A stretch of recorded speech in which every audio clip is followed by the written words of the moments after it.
The Square Ball Podcast.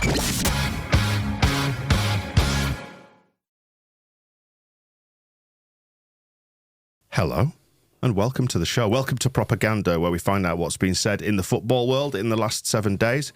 Dan here, along with Michael and Moscow, as we join you for another round of clips. And the show is brought to you with Levi Solicitors, the award-winning Levi Solicitors, no less.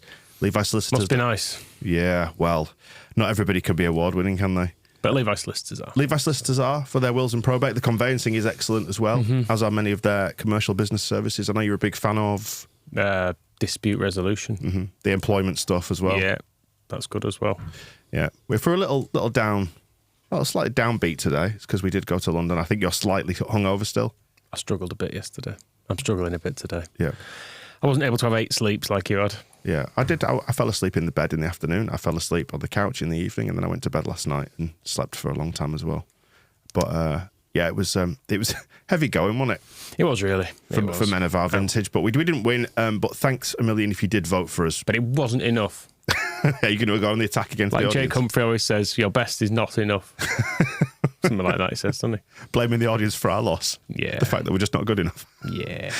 Maybe you voted for Arsenal, in which case, fair enough. Yeah, no, congratulations. They seem nice, actually, didn't I was going to say, Arseblog, who won the Club Podcast of the Year award, were on our table, and they were really nice blokes, weren't they? Like, shame, really. Yeah. You want to hate you've taken the award, but no, they were nice. But we had a good time. We came back. We were very tired and emotional. But we go again? Yeah, I suppose so. Looks like it. LeviSolicitors.co.uk/the square ball for your 10% discount on the legal fees, by the way. So let's get into the clips then, and we are going to rewind. It feels like quite a while now, but because of the scheduling of the matches and the shows and all that, we just need to tidy up what happened with Swansea, do we? Yes. Pure SCFC blogs. He's got... Should we start on the Balassi song? Because I know it's been a while since it's been in your head, Moscow, and we discussed it. So for anyone who missed it, let's have a little listen to this. Yannick Balassi, Yannick Balassi, Yannick Balassi, Yannick Balassi runs down the way for me. Yannick Balassi, Yannick Balassi, Yannick Balassi, Yannick Balassi runs down the way for me. Yep. It's good. Good football songs do tend to be simple, don't they?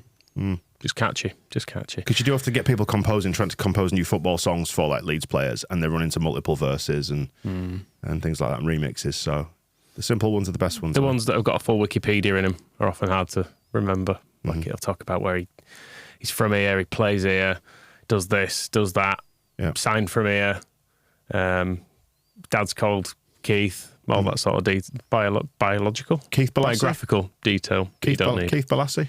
Keith Balassi, I believe is his name, yes. He's a good man. We'll need a song now for She's Dog. Yes, of course. He's in caretaker charge. The Duffster didn't survive much longer. I mean, we were right on the exclusive there, because you spotted him, didn't you, on the gantry doing the analysis work for Swansea, and he's now, Alan Sheehan, this is talking about. He had been announced, like, it was on their website that he was working there. It was well known. I meant with your reference to him, we were right on the money, seeing where this was all heading. When we put their previous boss, Mickey Duff, out to pasture. Are we claiming that one? And then you spotted their future boss up there on the gantry. Caretaker. It was helped by, drawing with Huddersfield's not really good enough. Although I suppose if we'd have taken similar action after drawing with Sheffield Wednesday, we might have looked back and regretted it.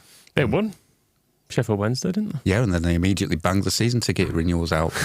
Yes, I did see that. It's a lovely... there's early bird offer Moscow, and then there's early bird. Yeah, and the 2 weeks before Christmas is exactly when everybody wants to find the money for an affordable season ticket at Sheffield Wednesday, because you can only imagine how much they're going to be after the early bird offer. So it does feel like you either buy them now when, 1, they're cheap, but 2, you can't afford them, or 3, next year they're going to cost an absolute fortune because this club is just raining money. And you may well be in League One with a points deduction as well. Exactly. So there's that to look forward to. But if that is too tough, the half season ticket that they're selling for the rest of this year is also a very tempting offer. Be interesting to see how much uptake they get on that. Wow. Speaking of terrible owners, we do have a bit of Cellino to come. Yeah, we do. Yes. Should we wrap up the pre-match prediction then? From SCFC. I don't know why SCFC. I find it really hard to look at. Yeah, it could be Stoke City as well, couldn't it? That's another thing. Sort out your initials. At least when you put LUFC, you know it's us. But he was absolutely spot on with his pre-match prediction. Well, almost. Just like Jacob, I'm not too confident to be honest, so I'm going to go for a 3-1 Leeds win. I think we can get a goal. I think Jamal will score for us. And for Leeds, I'll go for Joel Burrow-Grace and Dan James to score as well. Wasn't far wrong there. Pretty good.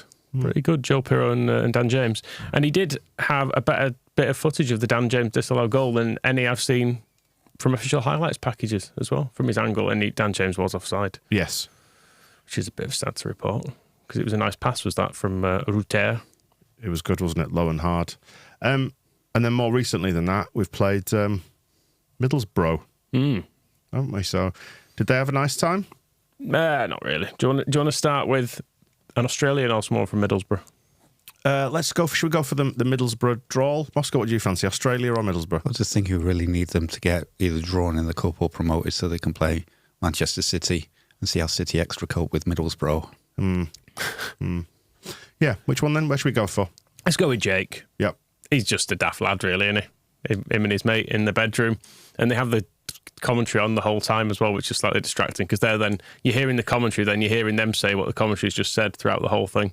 It's a bit weird. And also, for some reason, there's 3 of them there, but he's like, oh, so-and-so's there too, but he's not on camera today. But there's room for all 3 of them, and you can hear him just talking from the side, but they're like, no, you just sit back there. We don't want to see you. But anyway, here's the sort of general tone of it, and you'll understand what I mean by daft lads. Oh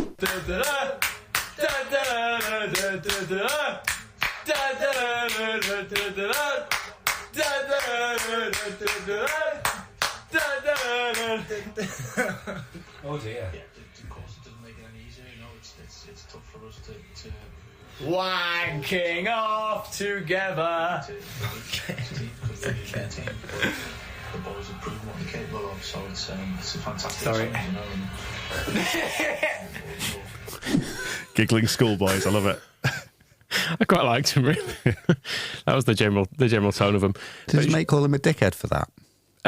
Was that what I heard in the background after we'd finished singing? He just went, dickhead. Possibly, yeah. Hence the apology. Wanking off together. I don't think I've ever heard that before. Theatre of the mind. Yeah. Should we have a members No. Shall we hear Dan James equalising? Yes, I'm sure they enjoyed this. Go on! Oh my word! Oh, shoot! Oh! My word! And Leeds are on the corner! What's that middle? It's a 2-on-1! He's gonna shoot! Senegal! From Vandenberg! Clears it! A shot taken on the pass! Shot taken on! Save! Get it away! Away! Well done! Oh, he's gone back to a Leeds player!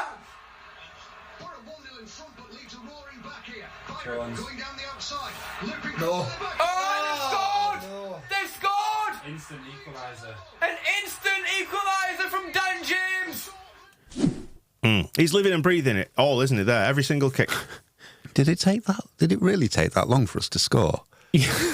I'd forgotten the middle bit where they actually got it back and then passed it straight to us. Because I'm sure it didn't take that long. Was it slowed down? it's just the Middlesbrough vortex. Took As a I little bit quite longer. enjoy the pronunciation of counter.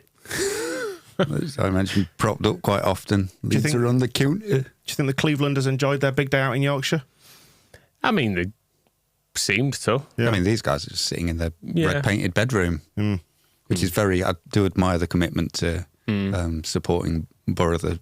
I mean, it would mess with your head waking up every day in a bright scarlet room. Yeah, I was gonna say imagined- the Red Room is making me think of 50 Shades of Grey, and unfortunately, I've just made the connection back with his wanking off together, so I can only apologise for my mind being in the sewer. Not seen it. Any good? No, it's terrible. Okay. Carry on, sorry, what were you going to say? I do imagine him just sitting around that bedroom the whole time, just drinking cans and smoking. Are they old enough for that? Yeah. You can drink cans when you're 14, that's the rule. Right, anyway, this is it going 2-1. Out to the right hand side. Against Swansea, ball in again! Oh. It's headed in! It's in again! It's an instant goal! It's 2-1 to Leeds! banter again. It's Leeds 2. It is anarchy. Dear me. Absolute anarchy here. Wow. What a mad start to the game. 6 minutes gone. We're literally 6 minutes into this game and there's 3 goals. Into the box. And suddenly Leeds have taken the lead. quite chiller. What the hell? What is going on? It's anarchy. Who told us it was anarchy? It was anarchy. Yeah. It was. It's like I'd kind of forgotten as well that on the equaliser they were attacking at that point as well, and then we just went straight up the other end. It was good. It was a good opening, was that? Do you want to hear the pen being given? I'd love to hear the pen being given. Are they happy with it? Not initially, then they're like, oh, actually, yeah. Right. It's a total different game here. Oh, Senny! Into the area. Ruta turning. Oh, yes! No! Ruta keeps going. Stumbles. Gets the shot He's away. playing on.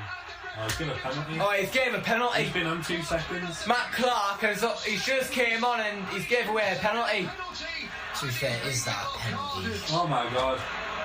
No. No! Oh, no, he pulled him. He's right as well. Yeah. It's a pen. He just grabs Well, it. lucky that's not a red, you know. Or even a yellow, because he wouldn't have been last man. His But hand. You can hear the cans of Monster wearing off, can't you? No, it's not. Oh, yeah. Yeah, no. Just It as is. the caffeine just leaves the body. To be fair, how much did you Monster and energy drinks did you drink while we were away in London? I was concerned for I just you. had one can a day. I didn't want you to go fully Jack Clark on us. I had one can each day. Right. That's fine, isn't Very it? big can. While you were buzzing your head off, did you count how many hashtags are on this video? No, I didn't notice, actually. There's, I've counted one line and then multiplied it. There's about 120 hashtags. Oh, wow. Ranging from hashtag football is back, best goals, football reaction, all the way to WWE SmackDown, CM Punk return. There's a real range. Is this of- YouTube, can I ask? Yeah. Right. Coventry City get tagged. Hashtag Derby County versus Middlesbrough. There's a real full range of. Do you know what that is as well? Because I know because we upload stuff to YouTube ourselves. You can kind of tell it to preload a load of hashtags. So they must have put that in the preload box just so it covers off every single base of every subject. Just do it once. Yeah. Oh, that'd be fine. Yeah. Oh wow. Well, good on them. Seems like they're having a nice time anyway. They weren't when Middlesbrough missed that chance. You know, the chaos one. Yeah. This is that. They thought there was somebody making man it on, behind man on. it. Well, that's There you Right, here we go. On the field. Go. 10 men have a chance to Go on, Jones. Wide.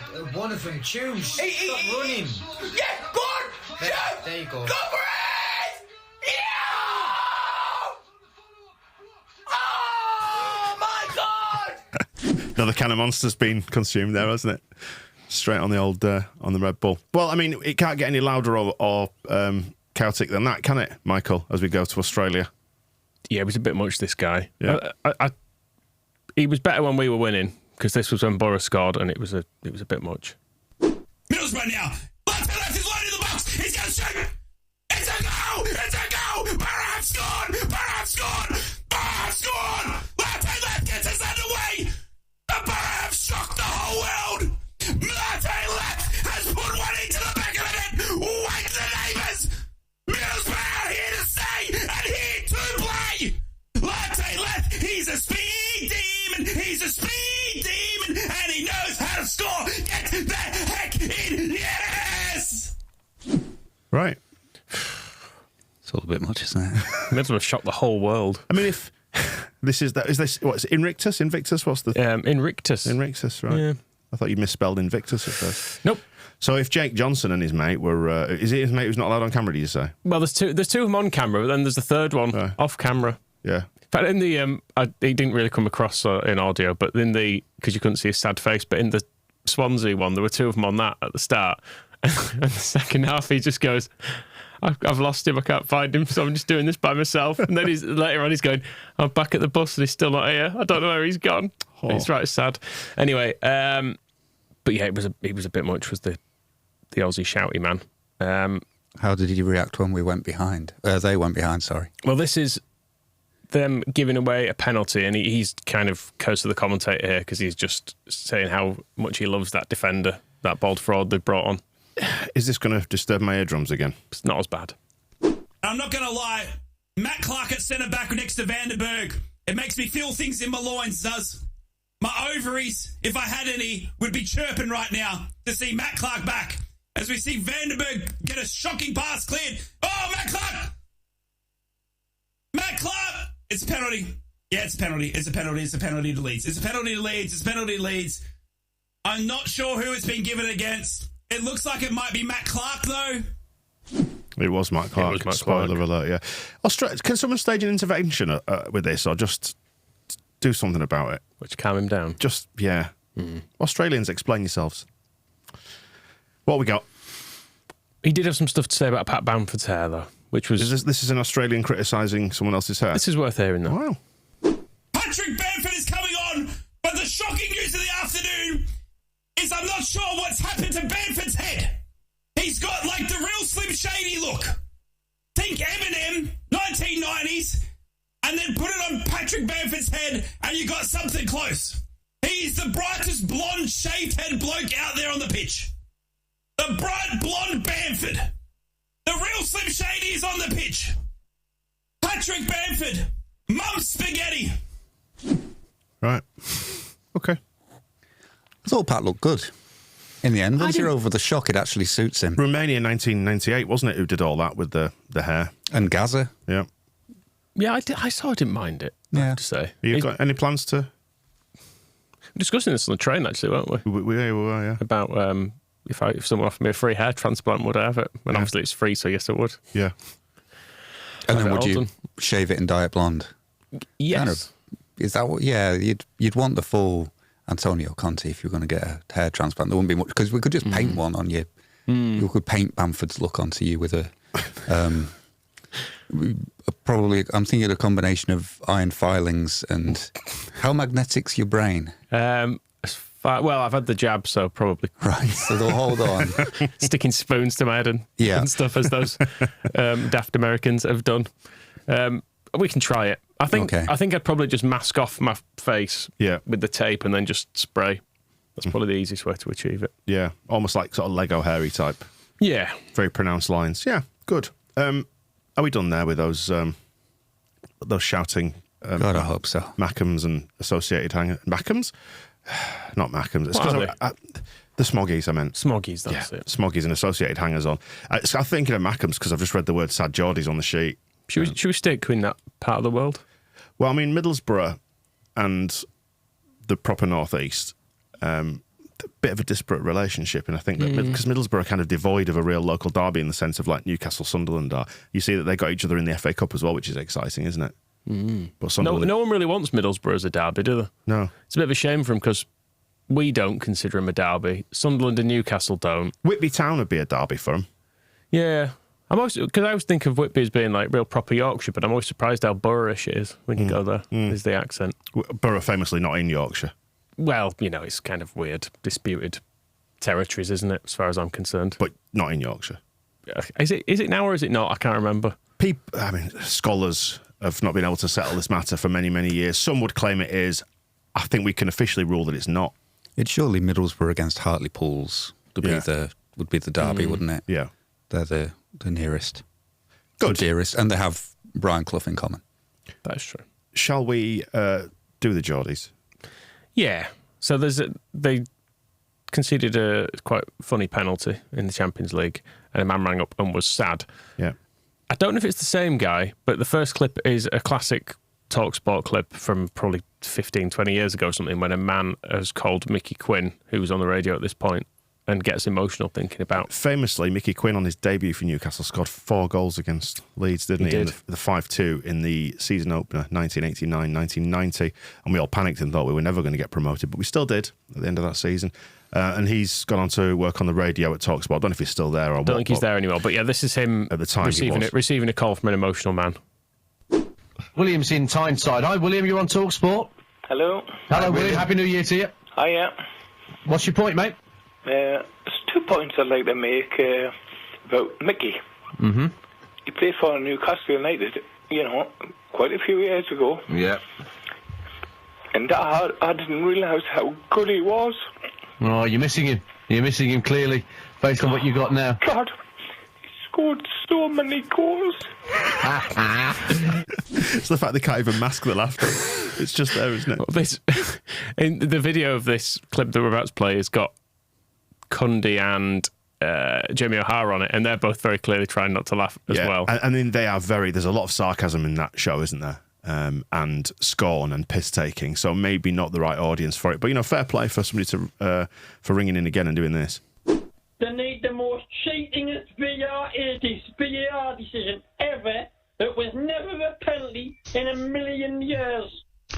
I mean, no one's cheated, have they? Though it's just incompetence. It's what? It's cheating. We were robbed. No, it's not. It's not cheating. It's incompetence. Well, okay. Now I'll get rid of the cheating word. No. I mean, look. You're passionate about it, Pete. You can say what you want. I'm absolutely gutted. My team have given absolutely everything tonight. Can I say something tonight? Like, we've got a 17-year-old playing tonight, and I hope the whole world who's watched him tonight in Lewis Miley. What we're used to doing at 17. Cleaning boots. Playing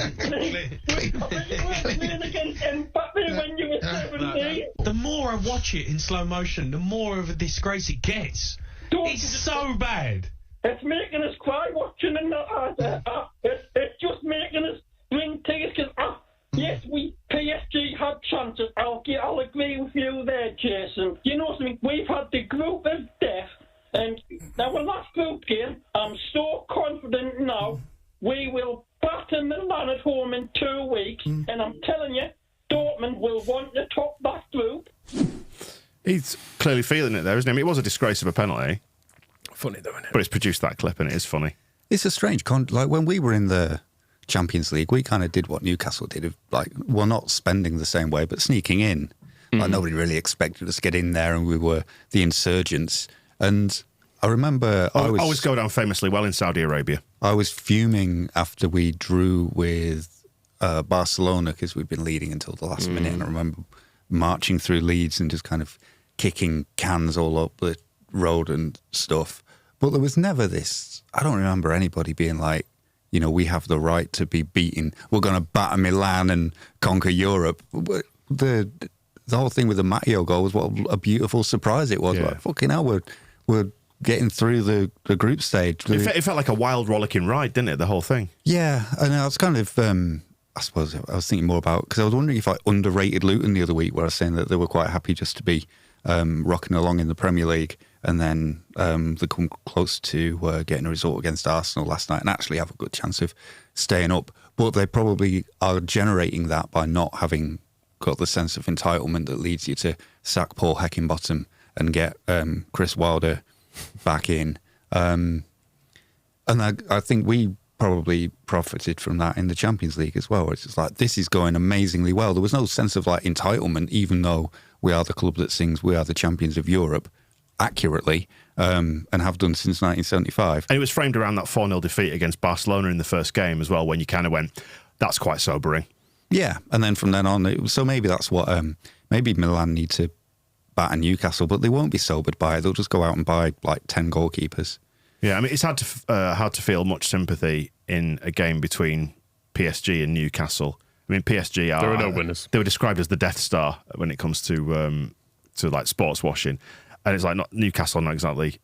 I was going to say much better. They're not any better, are they? So give us the good old days of Mickey Quinn. 39 goals he scored in that season when he opened. I never realised how good he was. Do you know how many goals that is?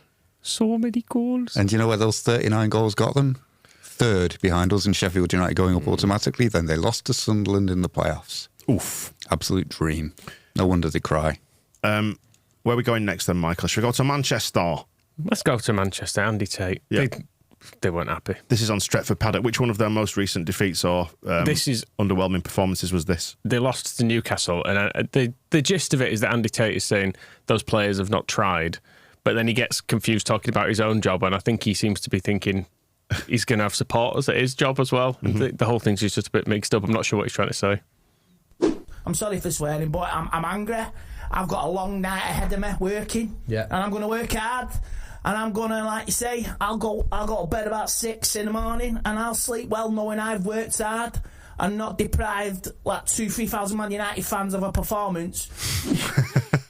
What a hero. People turning up at his work. Come on, Andy. Come on. You can do it. Oh dear. So it's interesting to see how that's unfolding. They hate all of them, including the manager, is the gist of it. There are still a few people trying to be all right about the manager, but they know it's over. Do you know what they need? They need to spend some more money. I've been trying to check in on our mate as well, Johnny United. Yeah. But his timeline is really jarring now because he's posting loads of stuff about Palestine. So there's just in between rants about Bruno Fernandes and Rashford, there's just like horrific clips being played, and it's a bit weird. Yeah. So I'm just steering clear of that for a little while. But we'll check in on him again at some stage. Yeah, it feels like he's a man you don't want to upset. Yeah, probably for the best. Massimo's been talking to the Daily Mail. Why did this come around? I don't even know. It just confused my brain to see him popping up after all this time saying stupid stuff. Was there an obvious reason for it?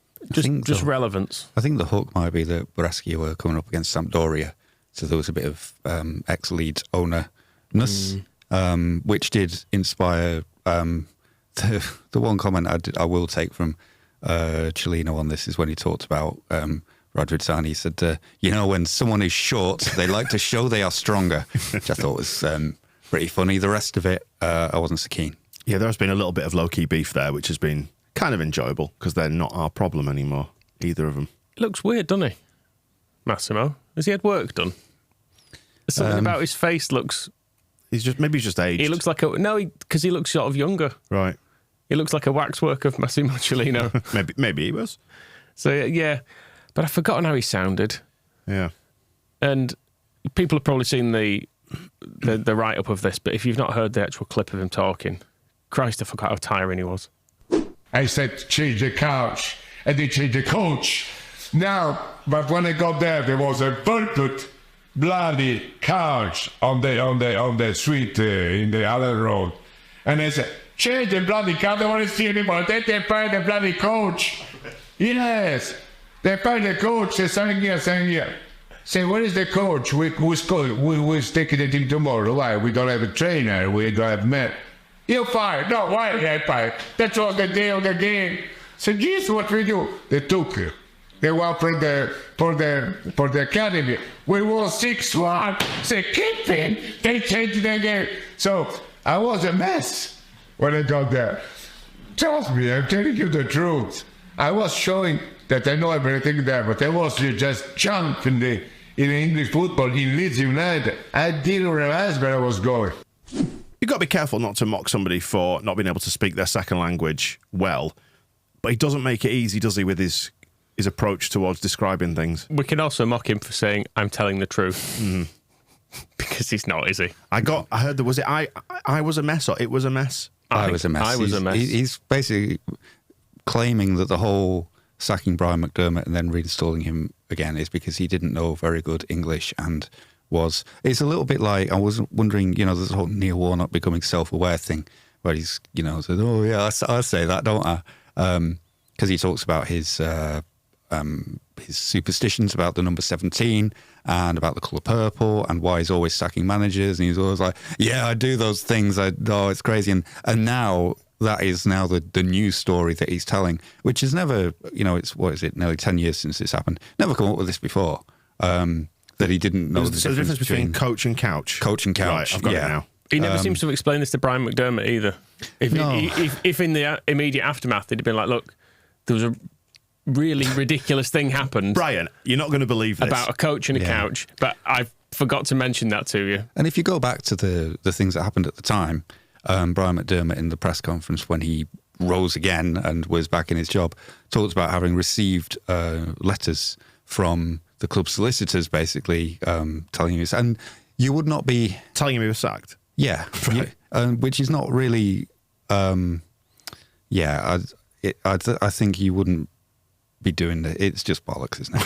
There's no reason really to kind of whine it all. And it's also, I feel like the contrast, it's kind of Cellino has this instinctive sort of ability to hit on quite cruel notes, because what we do know about the time since then is that Brian McDermott has talked about how he was struggling with alcoholism and depression throughout all that time. And now we've got... And his mother, he was losing his mother at the time as well. Yeah, so that was the summer that followed when Cellino was doing his self-pitying, oh, where's Brian? Business was, Brian was at his dying mother's bedside. Yeah. And now here we have the contrast to that is Cellino going like, turning it into like some bit of stand-up comedy with, I wanted to change a coach, I changed the couch, I didn't know how to couch the coach. And McDermott's just like, well, yeah, you were ruining my life actually at the time, mate. But cheers for that. Keep the laughs coming. And you did, like the previous week, stick Gianluca Festa in to just follow him about as well, like a ghost, which probably didn't help him either. Ben Cellino's spoken about it before. He said that he's talked about how McDermott was too active in the press and he wanted rid of him for talking too much, was essentially the main. Imagine. Yes, the main objection. And then we fast forward to the next manager, and we have Cellino speaking for about 45 minutes while Dave Hockaday sits next to him saying virtually nothing. Yeah, he's a tiring man. I mean, I'd not forgotten. It's not my fault. Yeah, when he's talking about what he's doing with Brescia, who did actually, the result was they beat Sampdoria 3-1 in the end, which is good for them, bad for Radrizzani. We're saying, I'm getting old. I don't feel my energy as strong as it used to be. I'd like to bring this club to Serie A, but sometimes I think I'm not good enough anymore. I have to accept there are young people who'll be better than me now. Football's changing too much. I don't want it to. It's the same script as he was going on when he was at Leeds. Like, I remember his last season was like, I'm not going to try to get in the Premier League anymore because if you try, it doesn't work. The only way to do it is if you wish for something, then your wishes might come true. And there was a classic interview when he was with us. Well, not with us. He owned the bloody thing. And there was a documentary about rich Italians living in Miami. And he was interviewed for that, talking about how he hates football. Like, football has ruined my life. That I hate owning football clubs. It's terrible. And it's always this thing like, you got to feel sorry for me. That was the Where's Brian one. Is like, there was the classic quote from that was, I compared him to Penelope Pitstop at the time. I was going, help, I need help. He was like, I'm trying to, there's a 747 and it's full of luggage and it's on the runway, it's full of people, and I'm trying to push the 747 down the runway and I'm dying. He kept saying, that was his actual words, I'm dying. Well, just sell the club then and don't do this. You have a choice. Like, nobody ever forced him to own football clubs and make life incredibly difficult for himself. So I'm not going to feel any pity for him, despite it's one of the decade of weeping. Yeah, it's one of the arguments that always carries over into club ownership, doesn't it? And I guess it continued to a certain extent with Radrizzani. It's like, you've got to remember these people, and I know you've spoken before, Moscow, about saying that people tend to conflate the ownership with the actual club itself, with the institution, and go into bat to defend the owners because they see an equivalence between the owner and the club, or the two, the boundaries between them become blurred. But like, they choose to buy football clubs, and a lot of them are completely batshit mental. And it's only right that if you own a football club, people consider you to be a dickhead. It's no offence to the 49ers, but that's the role you've chosen. Yeah, you just need to sign a left back, and that is not going to change, I'm afraid. People will want this. I mean, also on Cellino, the lack of energy thing. Have some more beautiful cigarettes. And whatever else you find. That can pep him right up. Yeah, there's plenty of stuff that can act as a little pick-me-up, like a massive can of Monster, being one that you had one of those, didn't you, Michael? Should we carry on dealing with Moscow's favourites then to round off the show? Because we've got a brand new podcast on the scene, which we know you're going to be a keen listener to, Moscow, which was Carlton Palmer and Paddy Kenny's. They've kicked that off. I think I'm keener than some of the people involved in it. Yeah. Yeah, I mean, Paddy, when we last spoke about this, Paddy Kenny he'd announced this podcast. They'd done episode 1. He was explaining episode 1 how he's the goal manager. He's loving it. He's dead busy, but he wouldn't change a thing. Yeah. Goal AFC, going from strength to strength. Yeah. He did a month there, missed 2 of the games in that month. Decided he didn't realise they played Saturdays and stuff. It's just a fucking nightmare, really. They want to be trained as well as go to the games. Yeah, it's Saturdays. There's games in Tuesday nights as well. Did we decide as well that Paddy Kenny had about 12 kids? I think he said he's got 5. 5, that was it. Yeah. 5, yeah. So that's going to keep you busy. So he did that, or encourage you to spend your time in Goal. He decided, he needed to spend more time doing Paddy stuff. Yeah. So he's on holiday now. So he's also missed episode 2 of the podcast. So it was just Carlton Palmer talking to some other blokes this time around. But anyway, that's we'll keep an eye on that. See how they're getting on. But a hard-working favourite of Moscow's is doing a podcast. It's going to be called Call It What You Want. Right. And this is him and some other people talking about it. I do have a postscript to the Carlton Palmer Paddy Kenny story as well after this. for him as a coach, and obviously all the experiences he's accrued over the years, whether it was with the New York Red Bulls, with Montreal, RB Salzburg, RB Leipzig, Leeds, and now obviously he's probably going to be exploring other opportunities throughout this year, and hopefully we can hold him off as long as possible so he can stay on the show. But his insight into the game and be able to see it from so many different vantage points, I think really is going to set this show apart from anything else that's out there. And of course, me and Charlie can come in and be like, hey, remember what it was like as a player, and give that perspective. So it'll be a nice balance. But yes, he's in the trenches right now doing what we're doing, right? He's interviewing players. I saw him talk to Christian Pulisic today, but his questions are very interesting. They're very tactical. They're very specific. And it forced Christian in this particular instance to have to answer a question that maybe a normal layperson wouldn't have been able to get the same type of answer. So having Jesse be involved is a huge get, to your point, Michael Lahoud. And I'm excited to get his insights, because I think we get bits and pieces of Jesse, but to have a full hour with him week in and week out, I think will be very cool for the audience. Very cool, that Moscow. If Jesse is still in town, and if he is still in Harrogate, because I know there are lots of sightings of him, maybe he could come on here to promote this show. That'd be nice for him. We could have him for a full hour. Full hour of him every week. Mm-hmm. I mean... You excited? This is the guy who was selected before we were even promoted to the Premier League as the successor who was going to build on Marcelo Bielsa's legacy and take us into, well, he talked about building a Champions League winning club over the next 10 years. He's now a podcaster. I don't know who. Why did you say that like being a podcaster was bad? I don't know what some of us nearly win awards. Compared to winning overseeing a club to winning the Champions League, it's probably a slight second best. But I mean, I suppose Sam Allardyce, we actually took him from a podcast, didn't we? He had to stop doing it so that he could be manager of Leeds. So is this thing, I suppose, yeah, things have changed now because obviously Victor Orta has gone away. But were we on a path where Jake Humphries was in line for the Leeds job at some point? Maybe actually one of us, if it was getting that desperate, if it's just who can witter on a podcast. Jesus. Did you see Jake's post this week on Twitter? No, you don't follow him, no. He was kind of bemoaning the fact that social media can set really unrealistic expectations of stuff. It's like, whilst it was a photograph of his home gym, all of it, wasn't it? He was saying, I've not been in here in ages. It's really hard sometimes to do it. You look at social media and all you see is people really doing well in life and stuff, and it can really get you down. It's like, Jake, just look back at your timeline a bit further and have a... Just see if maybe you've contributed to this problem. So disingenuous, isn't it? It's like when he posted that picture of his sports car in the middle of Norwich. Well, he did one about he put his tree up, didn't he? But he chose to use it as an opportunity to talk about how fancy his house is for about, well, I think he pays for Twitter, so it was longer than the standard character length. Did you read all of that? Yeah. We put our Christmas tree up. Yeah, it's nice, that, isn't it? Yeah. It's absolutely shit. Don't pull it over. You can't see how rubbish it is on camera. Well, hopefully. Don't ruin the illusion. It looks nice on camera. I'm going to go full Arthur Fowler with that at some point.